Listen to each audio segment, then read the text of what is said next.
Namaste. Hello, this is Abhiram with Sound Space Yoga here on Kauai, Hawaii. In yoga there are many branches, many streams as they are called. We do physical postures called Hatha Yoga. We do different types of meditations where we become aware of the subtleties of our own consciousness called Jnana Yoga. We also do what is called Bhakti Yoga, which is a type of a yoga that is very special and which connects one's heart with the higher sense of oneself, with the greater universe, and that universe may be in the form or it may be formless. It's a connection that is unique to each individual. And Bhakti itself has many streams, many different types of practices. So we're going to be talking today with one Bhakti yogi, person, his name is Govinda, who has been on the path practicing Bhakti here in Kauai for many, many years. He's going to share with us some of his secrets of Bhakti Yoga, some very, very special ones, which you're welcome to try at home. And also we're going to understand a little bit about the specific line of Bhakti that has to do with the devotion to a particular form and personality of the divine. This is a very special, unique gift today we're going to see, and we will be experiencing truly a celebration of the senses. So thank you for joining us. Namaste. Aloha. This is Amina Prem from Sound Space Yoga. And I'm just going to take you to an interesting journey to Govinda's house. Come follow me.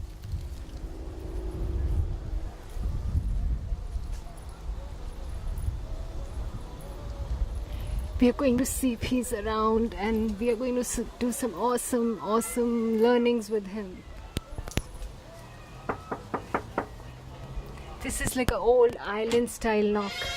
Hi, Govinda! Hey, nice to see you. Namaste. Hare Krishna. Namaste. So before we get into cooking, do you have some time just to have a bit of conversation? Absolutely. For you, Mataji, anything. So let's just go under that tree. You know my name. I'm Amina, and we are. Yes, Amina. I know your name. Yeah, and we are really wanting to share your gifts you have about devotion, Bhakti Yoga, and your experience of how do you really put it into practice in your day-to-day life. Yeah. Well, I am not an expert, but I can give you some of my thoughts, which actually I have been taught by His Divine Grace A.C. Bhaktivedanta Swami Srila Prabhupada. I have learned that yoga is like the yoke, like a bull yoke or the ox yoke. So we must link our will with the will of God, and that's our transcendence from the material body. So we understand we're not the body while we're here in this material world. And that's what the Guru comes to help us, liberate us from the birth, death, old age, and disease, the samsara, the wheel of birth and death. So we can start to understand while we're here. As George Harrison would quote, the art of dying. There's only one God, so he has many names. So the spiritual master comes and teaches us how to live our life so we're not incurring more and more karma, which is putting us more and more into material thinking that we are this material body. It's his liberation, it's transcendence. So one of the ways is by cooking for the deity. So the cooking of the deity, when you offer him food, Krishna says in the Bhagavad Gita, I will accept with love and devotion. All you need is a little water, or maybe some flour, or some milk, or some grains. And if it's done with love and devotion, then he will accept our gift. So before we eat to satisfy our senses, which puts us into material thought, there's no meat eating, because meat eating is you're taking another living entity's body. So how are you going to be understand you're the spirit in this body. If you're taking another living entity's body, so there's no way you're going to transcend beyond that. So the spiritual master teaches us like that, and we are offering Krishna some simple foodstuffs, but with love and devotion. Now, how do we love Krishna? Well, as George Harrison said again, the proof of the pudding is in the tasting. So by cooking prasadam for Krishna, I am mostly cooking for Srila Prabhupada, because I have had darshan, which means I've been in his audience and felt his mercy, and he's awakened this dull soul in this entrapped in this material body. So I'm following his example of offering food to the deity. So there's certain foods we can offer, and they've been offering since time immemorial. And today we are going to do a vegetarian version of a peasant food, which many peasant foods throughout the world are vegetarian. So this is an Italian eggplant parmigiana, and the eggplant parmigiana is kind of like a eggplant pakora with tomato chutney on it. So we're going to do like that. Cook the eggplant parmigiana. This is Govinda, and we are really thankful to him for letting us be in his intimate personal space and share his journey. And I'm really excited to actually just participate in some action with him and learn how to cook and offer with devotion a vegetarian eggplant parmesan. Yes, parmigiana. Parmesan. Okay, Mataji, first thing I want to do is peel the eggplant. So I have a peeler. I just cut off the end a little bit, and then we give these a quick peel. Let all the peels go here. We clean them up after. Now you want to peel them because I know sometimes in the health food stores or whatever, restaurants, they leave the skin on, but Mamma Mia didn't leave the skin on, and it's bitter. And also after the eggplant inside is cooked, there's a hard ring on the outside, and you don't want that. So we peel them quickly. So what I want to just say real quickly, which is, we want to slice these. That's a little bit more than a half inch, but not much more. That's how Mamma Mia would do. This is how Mamma Mia made it. And also, being the 50-year vegetarian that I am, I've made this dish many times, and I've tweaked it. So I kind of know how thick. You don't want to make it too thick. Now, the reason why we're cutting it this thick, my mother wouldn't cut it this thick, but this is one thing that she taught me. She used to put the salty eggplant after you cut it and put it in what she used to call a scola macarona. That's an Italian word, a scola macarona. Now what that means is a macaroni strainer, okay? Oh. So, and she would put the salt and put them in a macaroni strainer with a can of the tomato sauce can on top. And that would squeeze them down and force all the bitter liquid out. And the salt would draw it out also. So that's an important step. A lot of people don't know that. And there's a lot of subtleties to peasant cooking that is just such a subtle few things that makes all the difference. Like spaghetti aglio olio. Well, that's another story. All right, so here's a little bit of, we're going to do all of these, but just for time's sake, I guess, we'll just put some of these down in the paper towels, or you can use a cloth, but this seems to, and you would not believe how much water will come out of these. Now, on some of my travels, down the road from here is Salt Pond. And Salt Pond is where the ancient Hawaiians gather salt for King Kamehameha and everyone else. So this is some of the Hawaiian salt, which is not quite as salty as regular salt. It's more of a flaky. It's really nice and flaky. See the flakes? Now if you like, you can, in fact I'm going to have you do it. rub between your hands and break it and sprinkle them all over. I'm going to give you more. You need quite a bit of salt, so this salt is going to come off after, so don't worry, folks. Whoop, that's a little bit too much. Make sure you get a lot of nice salt all in there. That salt will draw the moisture out of the eggplants. Now, so another important thing is... So this has a lot of Hawaiian mana in it with that salt. Now another important thing is, if you were to leave this too long under the weight, this would become tough. But if you don't do what we're doing, this step, when you go to cook these will be known as mushad. And mushad means mushy in Italian. So this would just like fall apart. So you need to firm them up a little bit. This is an important step on a peasant recipe where you must squeeze them. But if you squeeze them too long, then they become tough. But if you don't squeeze them at all, then they just melt apart. So somewhere in between. So right now, we'll let this sit. And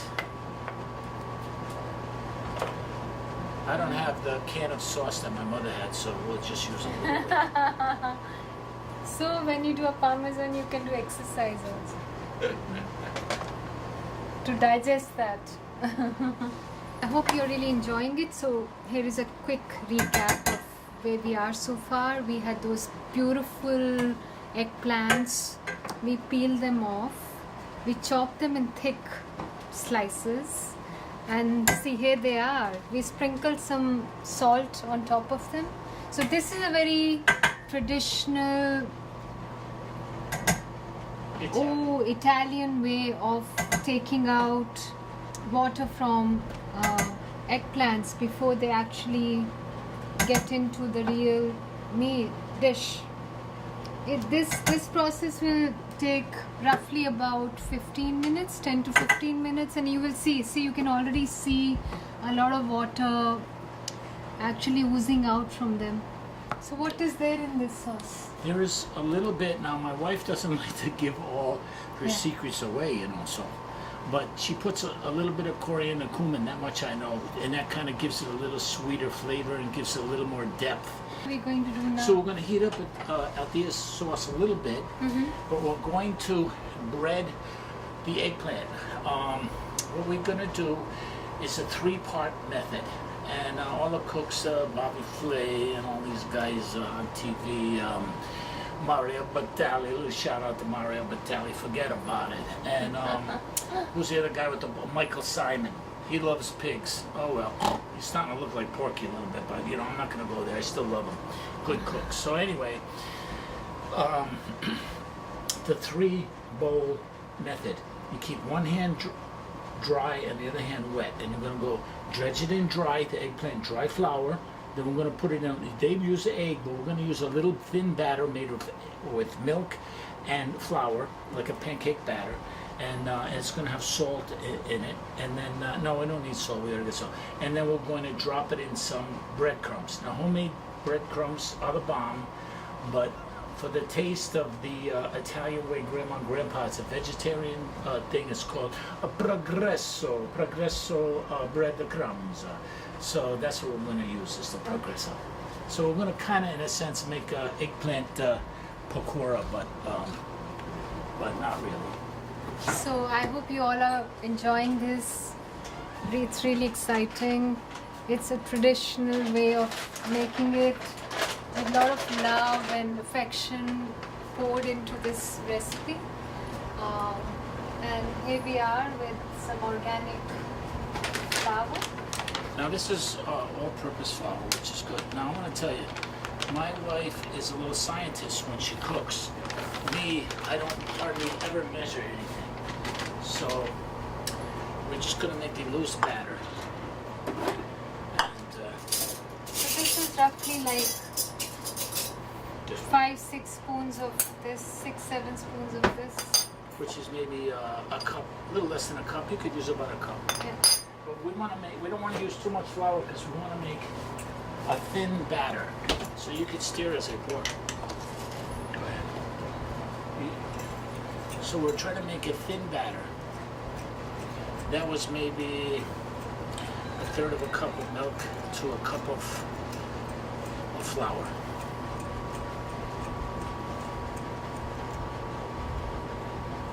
Mataji's looking at me because she knows it needs more milk.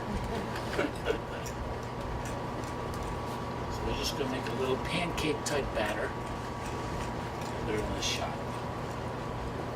This should be good.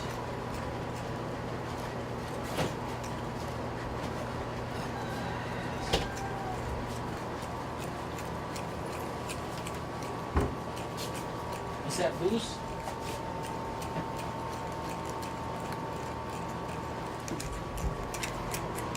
Alright, so we need my breadcrumbs. Okay, let me get the breadcrumbs. Here, let me get the oil started. So what oil is that? So we're going to use a little olive oil this time. This is, you can get this organic. This is the one I really like. This is Pompeian. And, you know, they're a co-packer. So,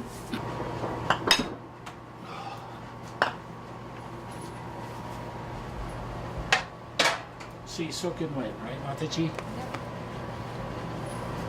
So now, I think they really needed to be in a little longer because we were only there for maybe 20 minutes. I think maybe more like, yeah, an hour would have been better.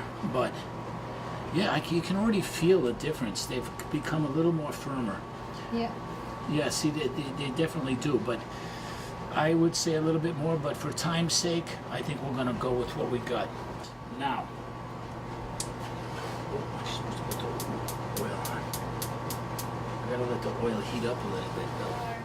Eggplants all like nicely firm after the press and salt, and these are breadcrumbs. This is all-purpose flour paste, like a pancake batter with milk, and this is a dry all-purpose flour. As long as we're waiting for the oil to heat up, we'll put those on there for another few seconds. Okay, so let's try one. We're gonna go with a real nice one here. Oh, now this has gotten so much more flexible and stuff. It feels different. Yeah. Wow, it feels like it's already nicely cooked. Okay, so our deal is you keep one hand wet. We'll go with this hand wet. So first thing we want to do is you got to dredge it in flour. Now when you dredge it in flour, that helps the batter to stick. Because if you don't see that, so now if you don't dredge it in flour, it's going to be wet and the batter's going to come off. So then we put a little batter. Doesn't have to be much. And then, now that's doing the job that the egg. Now if you really put a lot of batter, then you're going to end up with more like a pakora, which is a battered, you know, you don't really want it too much batter on there. So just a little bit of batter. The batter makes it better. And then you give them a shot in the old homemade or Progresso, the kind. Progresso breadcrumbs in my own hand. And then we drop them in the hot oil. Voila. Que bella. Now this hand's messed up, so I'm going to put a little bit of that there. This one's clean. I'm going to keep going real quick now. Dredge in flour. I might need to make some more batter, but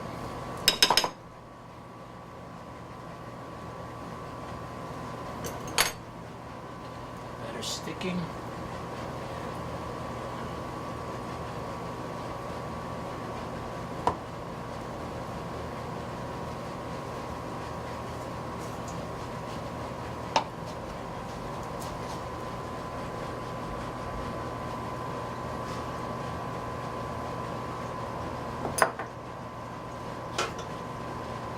That's fine. Oh yeah, not bad. Now again, I would have let these sit maybe another 20 minutes or so, just to flatten them out a little bit, but they've already gotten a lot tougher, because otherwise, again, if you didn't do this, they'd be full of water and they turn into mushad, mushy. Very good. And now you can see they're turning golden brown. and beyond. Still good, not burnt. Oh, you can see that sizzling. Humans have blunted canines, which all vegetarian animals have blunted canines. All meat-eating animals have sharp, extended canines. Also, our intestines are like, I don't know how many times the length of our body, 6 times or whatever, but any kind of an animal that is a carnivore has very short intestines to evacuate the dead flesh quickly, because there's tons of parasites and many that rotting flesh is not good inside the body. So also the economy of protein. Now if you have a cow and it costs so much money per protein because you have to feed that cow and then you slaughter it, you have to house it, plus it's using up all this land and food can be grown. Now simple things like lentils, which Mataji, you ate a lot of lentils growing up. Yeah. They have more protein, and soybeans also. So tofu, people go, oh, what's tofu? Here's what tofu is. If you like mozzarella is curdled milk, right? String cheese mozzarella. Well, instead of curdling cow milk, you curdle soy milk. And that's what tofu is. They're both packed in water bath. Okay, so the tofu is really, it's not anywhere as tasty as your mozzarella or curds, but it's the same thing. So, and it has more protein than cow meat, and it costs so much less to grow as soybeans.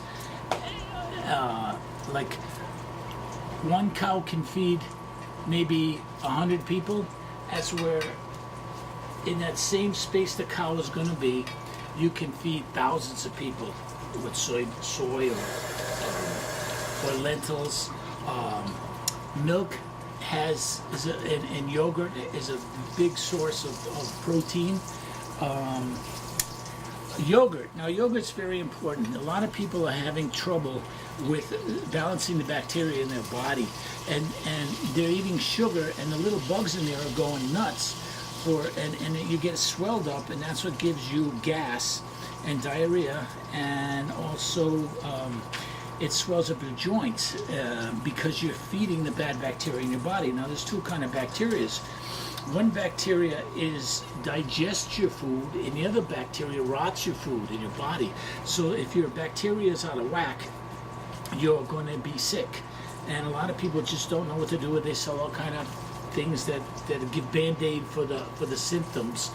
But my wife, she has started a regime of eating fresh yogurt, because yogurt, anything from the cow is auspicious, milk-wise, not the flesh, because that's very bad.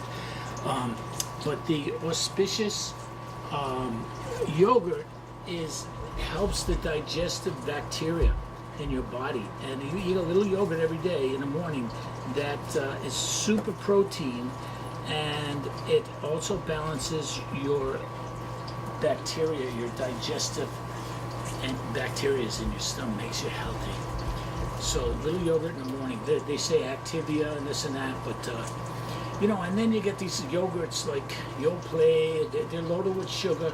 Sugar feeds those little bad guppies and it'll help rot the food in your stomach instead of promoting digestion, which the yogurt will. So you want, my whole life, 50 years in this material body is my number one thing in yoga is vegetarianism. So I wish I could give out that vibe and let people see. You don't have to, everybody, here's another thing. On Facebook, I always see, oh, I love my cat. Oh, I love my dog. My dog licks my face. Oh, let's have some steak.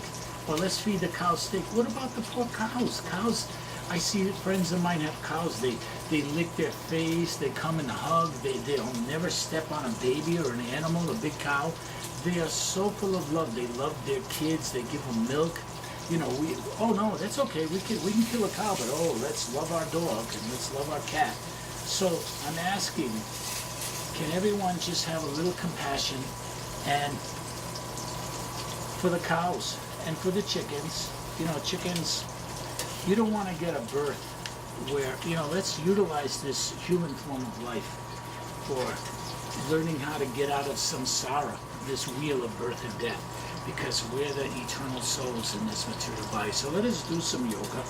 That's philosophy yoga. As my friend explained, Abhiram, he explained there are different kind of yogas. There's hatha yoga for the health of the body, and there are jnana yoga, which is a lot of austerities. You may sit and read and forever.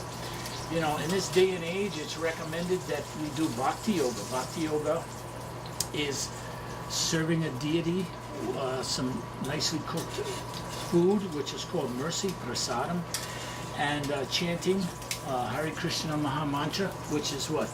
Hare Krishna, Krishna Krishna, Hare Hare, Hare Rama, Rama Rama, Hare Hare. Oh, let's preheat the oven to 350 because now my main chef boss is my wife. So she told me, like my mother used to do, you gotta put a little salsa, down in the side of the, is this pigeon or is this broken Italian? You gotta put a little sauce down in the pan first, okay? So now, you wanna heat this to 350, the oven, I gotta preheat it. So you don't wanna go any more than that, we don't wanna burn it, everything's pretty much cooked, we just wanna heat it all up, so it bubbles, it has to bubbles. Has the bubble, melted cheese, peanut gallery. Okay, let's start out with the big pieces. Can I go first?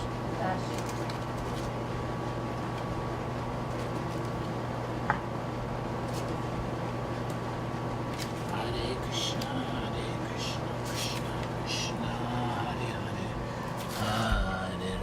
Hare Rama, Rama Rama, Hare Hare. Let's save that one for on top, like there, the small one. So this is the jigsaw puzzle. You want to put, you want to make them all fit. So there's a little spot there. So let's get a little medallion right there and put that baby in right there. I usually use grated cheese, but this is.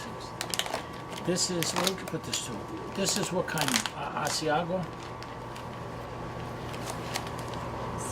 This one is. What is it? Oh, this is Parmesan. So this is, let's save the Parmesan for on top. Let's use this Fontina. Mamma mia, Fontina. So we'll say, Asiago is the bombitation. So I think that's enough for that. Now, producer, I'm putting a little more sauce on.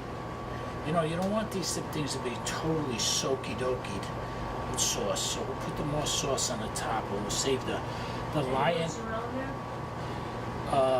Not yet. There's only a little mozzarella, so we're gonna put that on the top.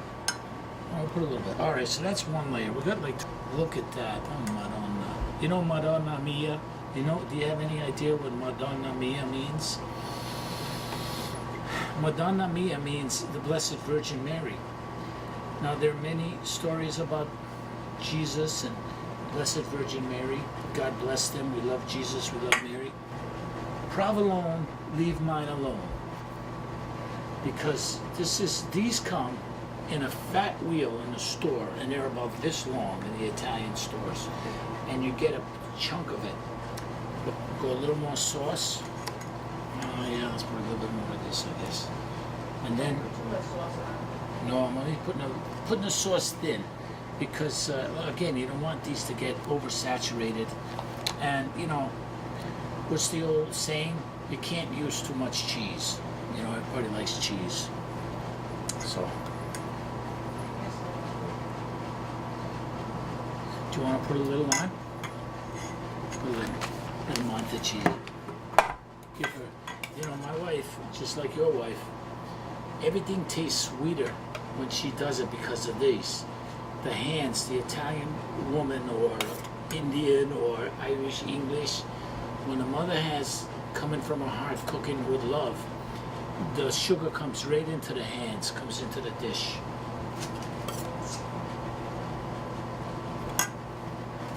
Okay, this is a pretty fat Parmigiana here. Okay, let's put some more cheese and then sauce. We'll save the provolone for on top. I mean the Parmesan, because after all this is eggplant Parmigiana.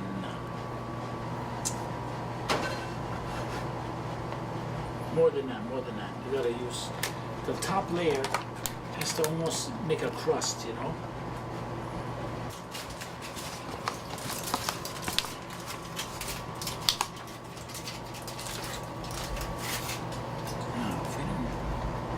You know what? I'm going to put a little bit of breadcrumbs, and the reason being, I don't want the cheese to stick to the 45 minutes, no, half hour I mean, because this whole thing is going to cook in 45 minutes.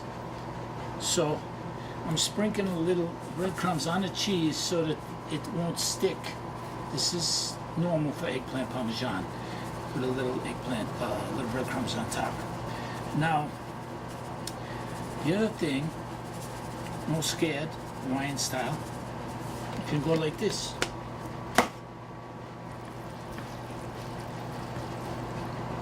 Now you gotta know what the hell you're doing to have balls to do that, okay?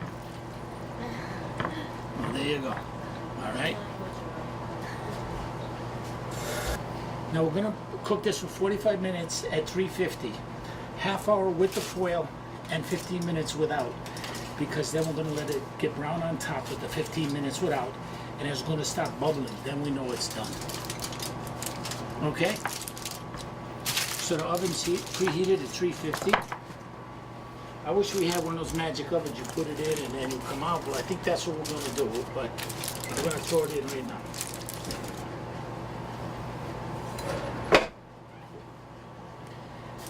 $350 for 45 minutes. Half hour. Oh my God. Half hour with the foil on. Okay, so the time now, 5:45, so it should be ready at 6:30. Does it smell good in here? Oh. Does it smell good in here now? Yeah, I think we need to check. You guys should check them? Yeah. Oh. I hope you guys like it after all this. You know what? Wow. I think 3 more minutes. Look at it bubbling. And see how the cheese, we took the tin foil off 15 minutes ago. So I think it's almost ready now, It right? smelled like that, I think so. Maybe it's bubbling more than, Okay, here goes. Oh and my it's golden brown from the top. Oh wow. Does that camera have smell-o-vision on it yet? So what do we'll let it rest for a few minutes, and then we'll cut it up and we'll put it on the altar and make a little offering. Hare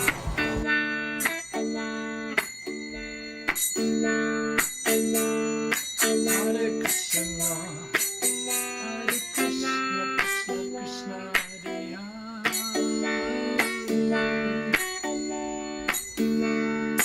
Hare Rama, Hare Rama,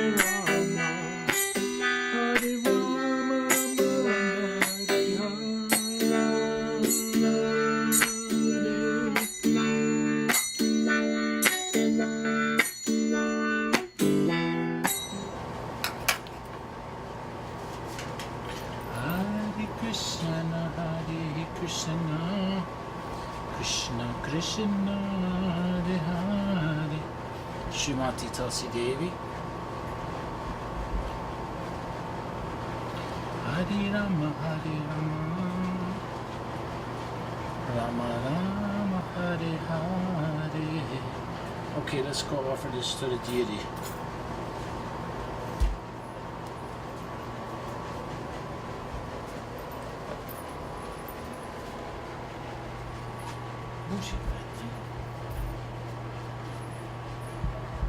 Jaya Srila Prabhupada.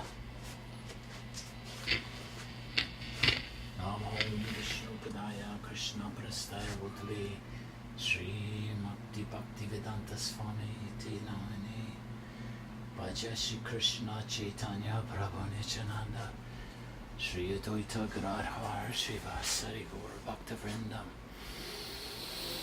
Hare Krishna, Krishna Krishna, Hare Hare, Hare Rama, Rama Rama, Hare Hare. Hare Krishna, Krishna Krishna, Hare Hare, Hare Rama, Rama Rama, Hare Hare. Hare Krishna, Krishna Krishna, Hare Hare, Hare Rama, Rama Rama, Hare Hare.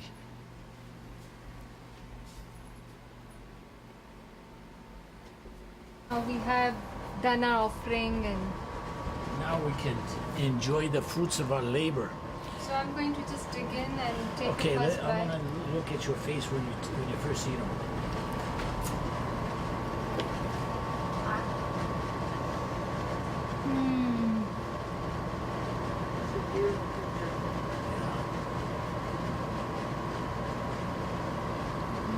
Food for the soul. I can feel the love in it. Hare Ram. You gotta eat before me. Okay. All right. So let me just see now. I gotta put my mother's flavors in my brain for a second. Let's see. Wow. Mamma mia.